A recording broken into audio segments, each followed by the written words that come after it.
지난 금요일에 대통령 탄핵에 대해 인용 결정이 나면서 우리 헌정사상 두 번째로 현직 대통령이 파면되는 불행한 역사가 만들어졌습니다. 이 결정이 나기까지는 마치 홍해를 가르듯이 국민들의 마음이 두 쪽이 났습니다. 서로를 인정하지 않고 배척하면서 나라 밖 외부의 적보다도 오히려 우리 서로를 더 증오하는 대상으로 여기게 됐습니다. 그러는 동안 지난 몇 달 동안 교회와 그리스도인들에게서 예수님과 복음은 점점 희미해졌고 정치적인 견해들만 서로 요구받는 그런 세월을 보냈습니다. 이 사건이 지금까지 진행되면서 어떤 결과가 나오든 어느 한쪽은 매우 비관적인 낙담을 맞이해야 되는 그런 상황이었습니다. 그러나 여러분, 그렇다고 교회마저도 결과에 대해서 이겼다고 환호하거나 아니면 졌다고 비관할 수 없습니다. 교회와 성도는 하나님의 역사를 믿습니다. 예수님이 그 고난의 십자가를 지고 골고다 언덕을 오르신 이유가 무엇이겠습니까? 예수께서 십자가를 지신 그 목적을 성경은 분명하게 말씀하십니다.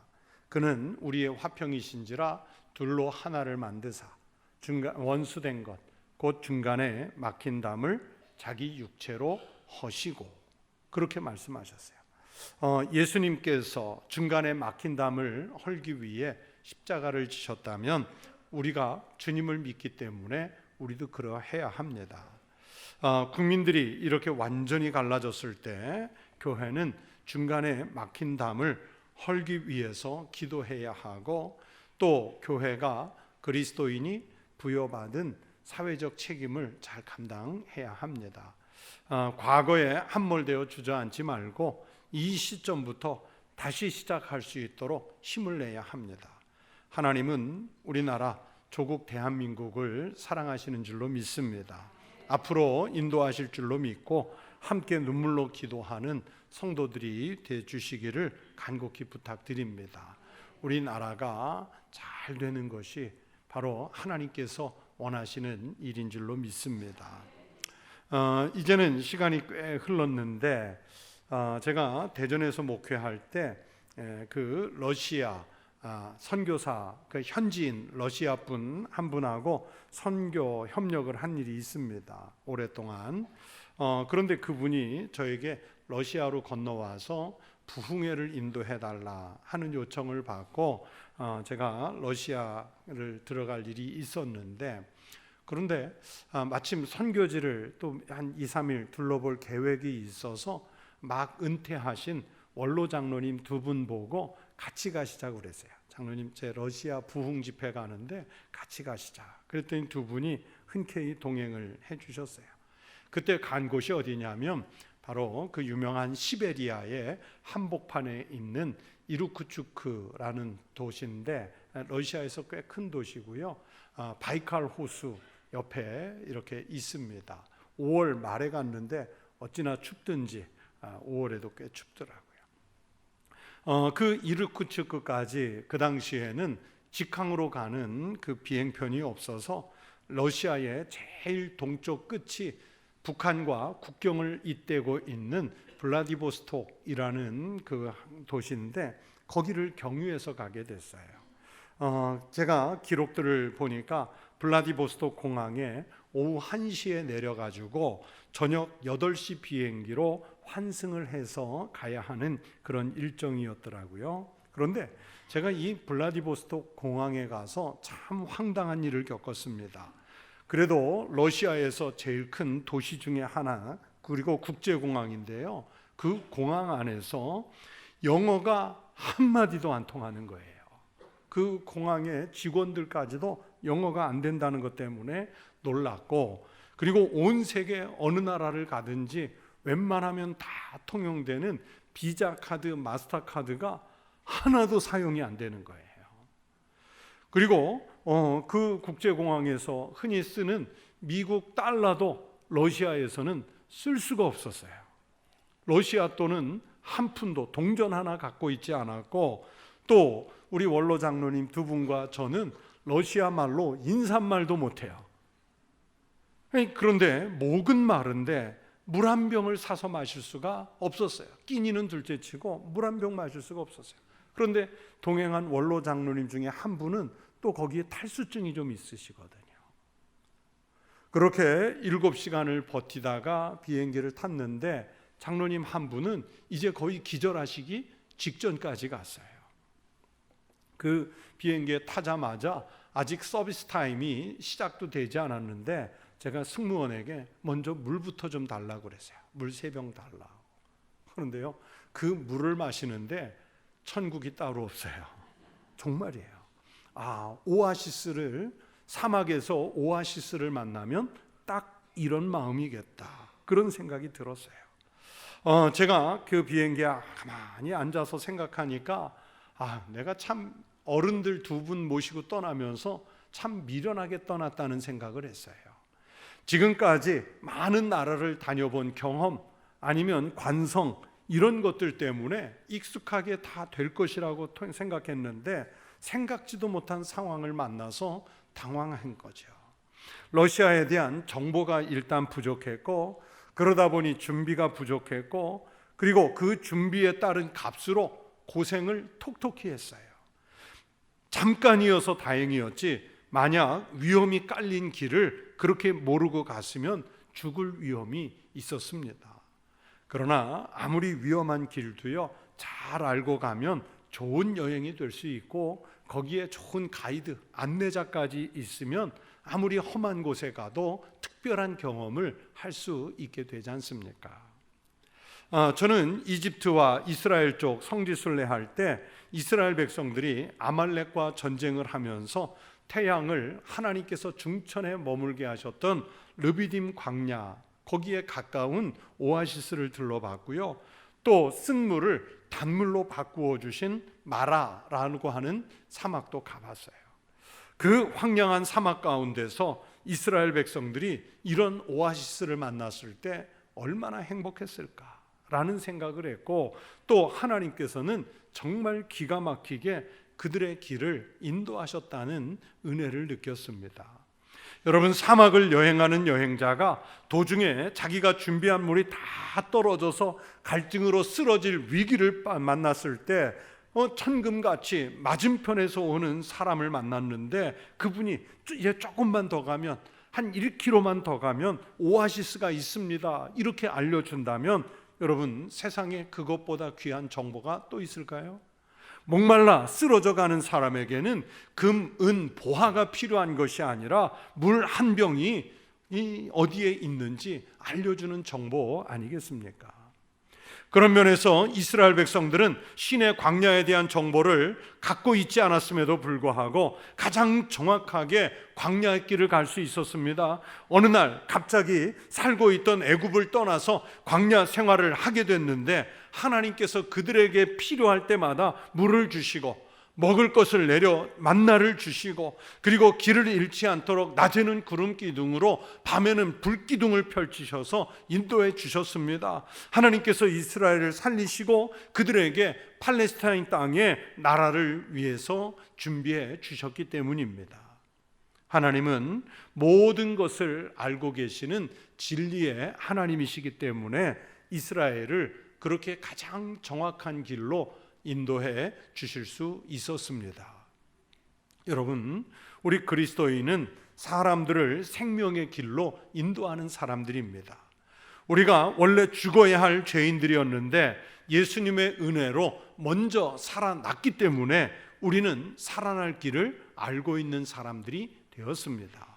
그러므로 우리는 죽어가는 사람들에게 당신을 생명의 길로 인도하기 위해서 하나님께서 나를 당신에게 보내주셨다, 이렇게 말할 수 있어야 됩니다. 세상에 여러분, 생명을 살리는 소식보다 더 기쁜 소식이 어디에 있겠습니까? 예수님께서 이 땅에 오신 것은 바로 생명을 주시기 위해서입니다. 그리고 주님을 믿는 사람들에게 당부하신 말씀도 바로 저들을 구원해서 생명을 얻게 하라는 말씀이었습니다. 그래서 그리스도인은 주님의 말씀을 따라서 내가 알고 내가 믿는 그 복음을 전해주는 전도자의 삶을 살아가야 합니다. 사도 바울은 오늘 성경 말씀에서 자기의 동역자이며 믿음의 아들인 디모데에게 먼저 진리를 알게 된 사람으로서 가장 중요하게 해야 할 일들이 무엇인지를 알려주시고 있습니다. 진리를 아는 사람이 누구입니까? 바로 예수님을 믿는 사람들이겠죠. 요한복음 14장 6절에서 예수님 자신이 누구이신지를 정리해 놓으셨습니다. 내가 곧 길이요 진리요 생명이니 나로 말미암지 않고는 아버지께로 올 자가 없느니라. 예수님 자신이 진리이시고 생명이시라 했어요. 우리가 그분을 알고 그분을 믿는 사람들이기 때문에 우리는 진리를 아는 사람이 되었습니다. 여러분, 진리를 아는 사람이 되었으면 어떤 의무와 책임이 있을까요? 의사가 의학을 공부할 때는요, 자기 건강을 위해서, 자기만 장수하기 위해서 공부하지 않았겠죠. 자기가 배운 의학적 지식을 통해서 사람들의 생명을 살리고 보다 나은 건강한 삶으로 이끌어주기 위해서 그 사명감을 가지고 그 어려운 공부를 하는 거예요. 의사가 의학을 공부해서 생명을 살리는 일을 포기한다면 그는 바른 의사가 아니겠지요. 군인은요, 총을 비롯해서 자기 분야의 무기를 잘 사용할 수 있도록 배우고 훈련된 사람들입니다. 잘 훈련해서 국가와 국민의 생명을 지키라고 무기를 공급해주고 장비를 공급해주고 그 사명을 맡겼습니다. 그런데 그 의무를 저버리고 총구를 동료들에게 또는 다른 사람들에게 잘못 겨누면 이것은 생명을 지키는 것이 아니라 오히려 빼앗아가는 불행한 일이 일어나게 됩니다. 그래서 우리가 무엇인가를 배워서 알고 우리가 훈련을 해서 익숙해지는 것이 있다면 그것은 공적인 성격을 가지고 있어야 합니다. 신앙생활을 통해서 내가 생명을 구원받은 확신이 있다면 그것으로 나 혼자 구원받았다, 나는 영생을 얻었다, 이제 나는 천국에 간다, 그것으로 만족하고 끝날 일이 아니라 다른 사람들의 생명을 살려내는 적극적인 신앙 혹은 능동적인 신앙으로 우리의 신앙을 사용하셔야 합니다. 오늘 성경에서 사도 바울은 디모데에게 쓴 이 말씀으로 바로 우리에게 그것을 가르쳐 주세요. 먼저 믿은 사람들이 무엇을 해야 하는지를 가르쳐 주세요. 그래서 이 말씀에서 오늘 세 가지를 여러분에게 말씀드리려고 해요. 첫 번째는 진리를 아는 사람은 다른 사람의 영혼을 위해서 먼저 기도부터 시작하셔야 합니다.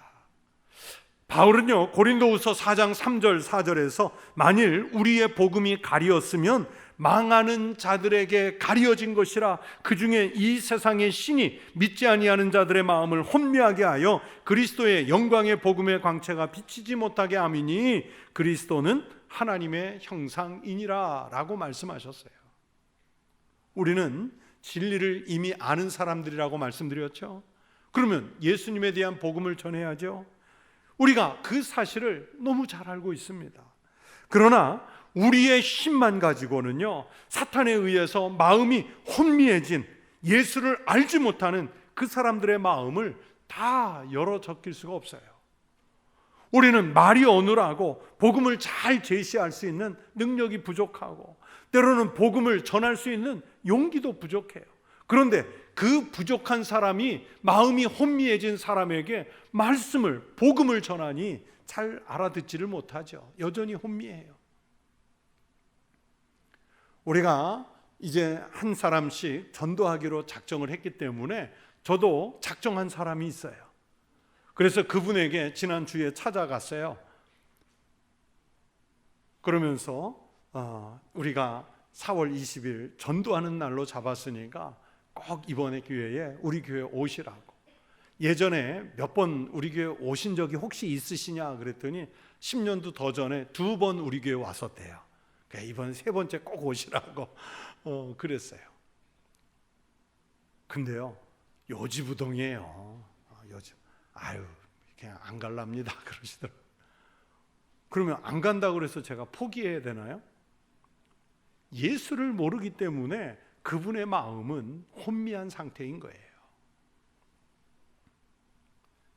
그래서 그 혼미한 사람들에게 그리스도 예수의 생명의 복음을 전하려면 그 영혼을 놓고 먼저 기도부터 시작해야 돼요.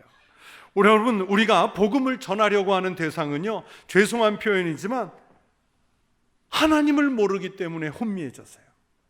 그들이 세상에서 얼마나 똑똑하고 잘났느냐 상관없이 영적으로 그 마음이 혼미한 상태에 있어요. 바울의 말씀대로 사탄은 이 세상의 신이 믿지 아니하는 자들의 마음을 혼미하게 했다 그랬죠. 그들에게 그리스도의 영광의 복음의 광채가 비치지 못하게 하려고 사탄이 그들의 마음을 혼미하게 했대요. 여러분, 솔직하게 표현하면 우리의 힘과 능력이, 우리 가진 힘과 능력이 사탄보다 셀까요? 사탄보다 약할까요? 잘 모르시겠어요? 여러분, 사탄이 우리보다 셀까요? 우리가 사탄보다 셀까요? 우리가 세다고요? 천만에요. 사탄은요, 하나님과 한판 붙는 존재예요. 그 사탄의 힘과 권세가 얼마나 센지요, 하나님과 맞짱 뜨는 존재예요. 우리가 감히 사탄을 이긴다고요? 못 이깁니다. 우리의 힘으로는 절대 못 이겨요. 그래서 우리가 하나님의 능력을 덧입기 위해서 기도가 필요하지요. 그래야 우리가 강한 사람이 됩니다. 전도하기로 작정한 사람을 놓고요, 전도하는 약한 사람과 강한 사탄이 지금 한 사람을 사이에 놓고 영적 전쟁을 하는 것입니다. 우리는 하나님의 나라를 확장하려고 하는 것이고, 사탄은 그 사람의 마음을 혼미하게 해서 그리스도 예수의 복음을 듣지 못하게 하려고 싸움을 하는 것입니다. 그렇다면 우리는 그 혼미해진 영혼을 위해서 기도부터 해야지요. 기도하지 않고는요, 하나님의 능력을 입지 않고는요, 사탄을 이길 수 없어요. 18세기 초 미국의 영적 대각성 운동을 이끌었던 조나단 에드워즈 모라라는 목사님은 전도와 기도의 관계에 대해서 특별히 이렇게 정리를 했습니다. 전도가 죽은 영혼을 살리는 특별한 일이라면 이 특별한 일을 위해서는 특별한 기도가 필요하다. 아주 특별한 기도가 필요해요. 전도하려고 마음 먹고 대상자를 작정한 분들은 가장 먼저, 그리고 중요하게 생각해서 그 영혼을 위해서 기도부터 시작하셔야 돼요. 나는 전도할 대상자 작정 안 했으니까 기도할 일 없어서 좋겠다. 아니요, 우리 교회가 온 기도를 같이 하셔야 돼요. 오늘 본문에서 사도 바울은 1절 말씀에 내가 첫째로 권하노니 라고 말씀하시는데, 첫째로 권한다는 것은 그 일이 제일 중요하다는 얘기죠. 다른 사람을 위하여, 모든 사람을 위하여 간구와 기도를 하라고 말씀했습니다. 성도 여러분, 기도의 능력을 믿으십니까? 기도는 하나님의 능력을 이끌어오고 성령의 놀라운 능력을 일으키는 권세가 있는 줄로 믿습니다. 진리를 아는 사람은 바로 이 기도의 능력을 알고 있고 믿는 사람들입니다. 그냥 전도하기로 작정한 것으로 만족하지 마시고 그 영혼을 위해서 기도하는 성도 되시기를 바랍니다. 간절히 기도하셔야 됩니다. 그러면 하나님은 그 기도에 응답하셔서 우리의 방법이 아니라 하나님이 계획하신 방법으로 그 영혼 살려내는 역사를 일으켜 주실 줄로 믿습니다. 또 두 번째, 진리를 아는 사람은 복음으로 변화를 이끌어내고자 해야 합니다. 성경은 로마서 12장 2절에서 너희는 이 세대를 본받지 말고 오직 마음을 새롭게 함으로 변화를 받아 하나님의 선하시고 기뻐하시고 온전하신 뜻이 무엇인지 분별하도록 하라 말씀하셨어요. 여러분, 우리가 함께 살고 있는 이 세대는 혼탁한 세상이지요. 정의가 무너지고 진리는 왜곡되고 사람들은 죄를 지으면서도 죄가 무엇인지조차 몰라요. 이런 세상 속에서 우리 그리스도인들은 하나님이 기뻐하시는 뜻이 무엇인지를 분별해서 하나님 뜻에 맞춘 삶을 살아가려고 변화를 시도해야 합니다. 이런 시대에 하나님이 기뻐하시는 일이 무엇일까요? 바로 진리를 전하는 것인 줄로 믿습니다. 진리를 알지 못하고 사는 사람들에게 진리를 전해서 복음을 믿게 하고, 그리고 진리를 따르는 삶으로 변화시켜 줄 일이 우리의 사명인 줄로 믿습니다. 제가 개인적으로 참 좋아해서 열심히 읽었고, 그래서 설교할 때 이럴 때 참 많이 인용하는 책 중에 시오노 나나미 여사의 로마인 이야기라는 책이 있습니다.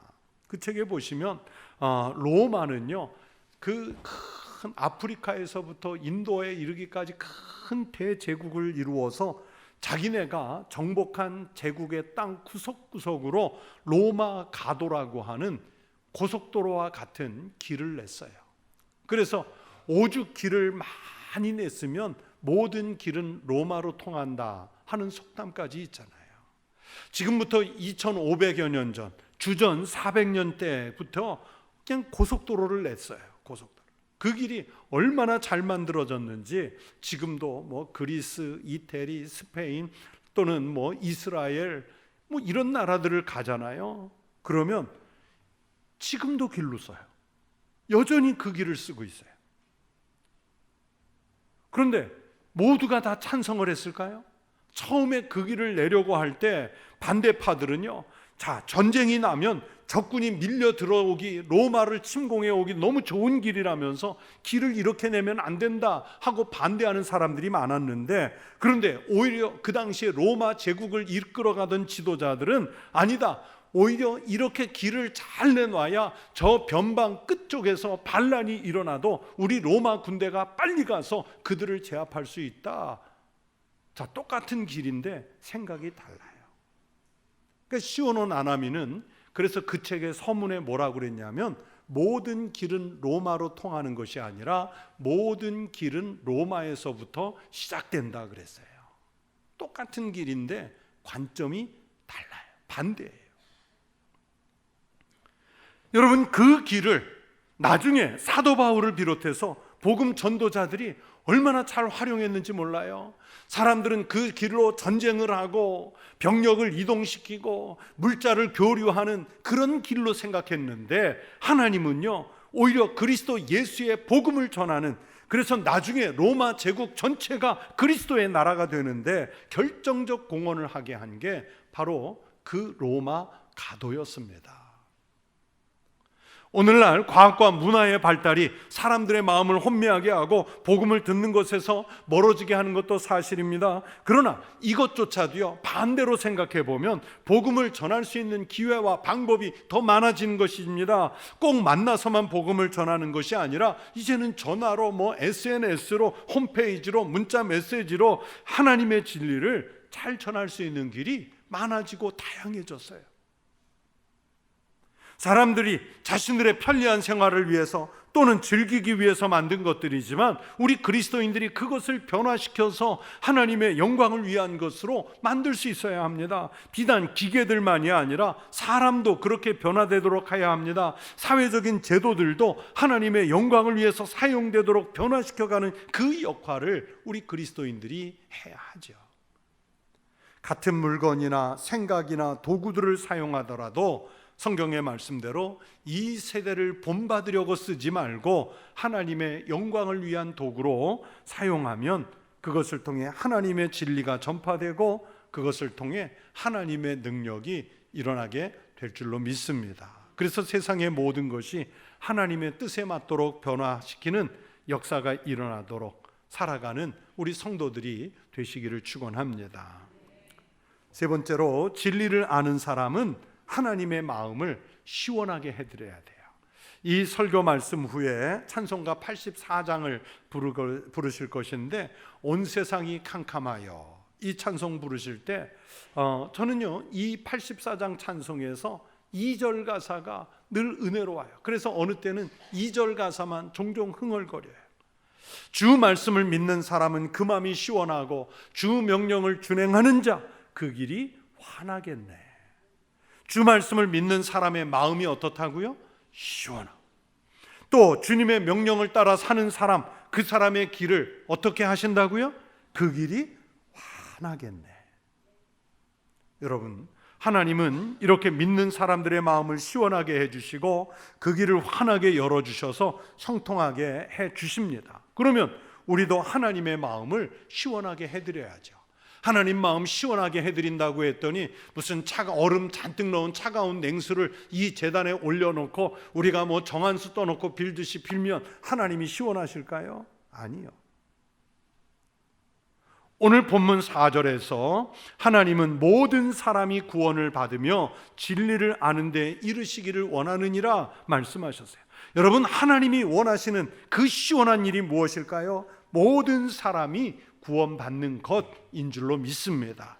모든 사람이 진리를 아는 데 이르는 것인 줄로 믿습니다. 하나님이 원하시는 그것을 그래서 정리하면 이렇게 표현하죠. 이 세상 사람 모두가 다 예수를 알고 예수를 믿어서 구원받기를 원하신다는 말씀입니다. 구약성경 에스겔 33장 11절에 하나님의 마음이 드러나 있습니다. 너는 그들에게 말하라. 주 여호와의 말씀이니라. 나의 삶을 두고 맹세하노니 나는 악인이 죽는 것을 기뻐하지 아니하고 악인이 그의 길에서 돌이켜 떠나 사는 것을 기뻐하노라.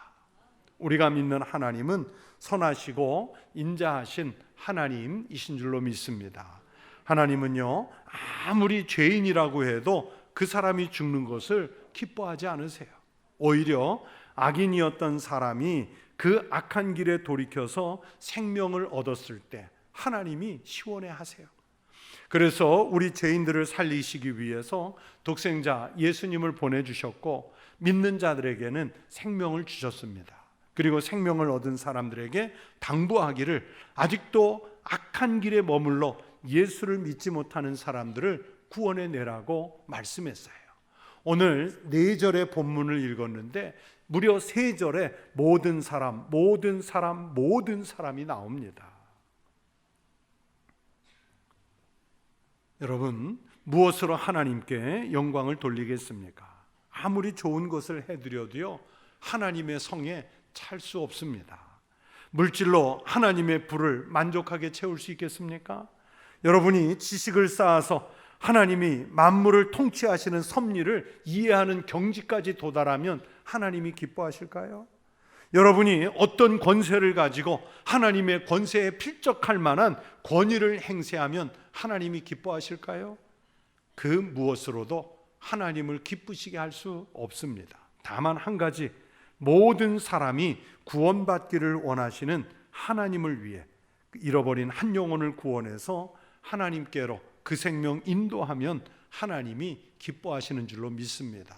성경의 표현대로라면 천국에서 잔치를 열 만큼 기뻐하세요. 여러분, 하나님의 마음을 기쁘시게 하는 그리스도인의 삶을 사시기를 축원합니다. 그래서 하나님께서 가장 기뻐하시는 그 일을 했을 때 하늘의 면류관을 상으로 주실 줄로 믿습니다. 그 면류관을 습득하는 우리 모든 성도들 되시기를 주의 이름으로 축원합니다. 기도하겠습니다. 아버지 하나님, 이 땅에 죽어가던 영혼이었던 저희를 먼저 구원해 주셔서 생명을 얻게 하셨으니 감사와 영광을 돌립니다. 이제 우리가 구원받은 그 생명의 은혜를 가지고 가족과 친지와 이웃과 직장 동료들 중에 아직도 하나님의 말씀을 구원을 받지 못해 그 영혼이 혼미한 사람들을 찾아내어 그들에게 그리스도 예수의 생명의 복음을 전하여 영혼을 살리는 역사가 일어나게 하여 주시옵소서. 그 일에 저희들을 사용하여 주옵소서. 예수님 이름으로 기도드리옵나이다. 아멘.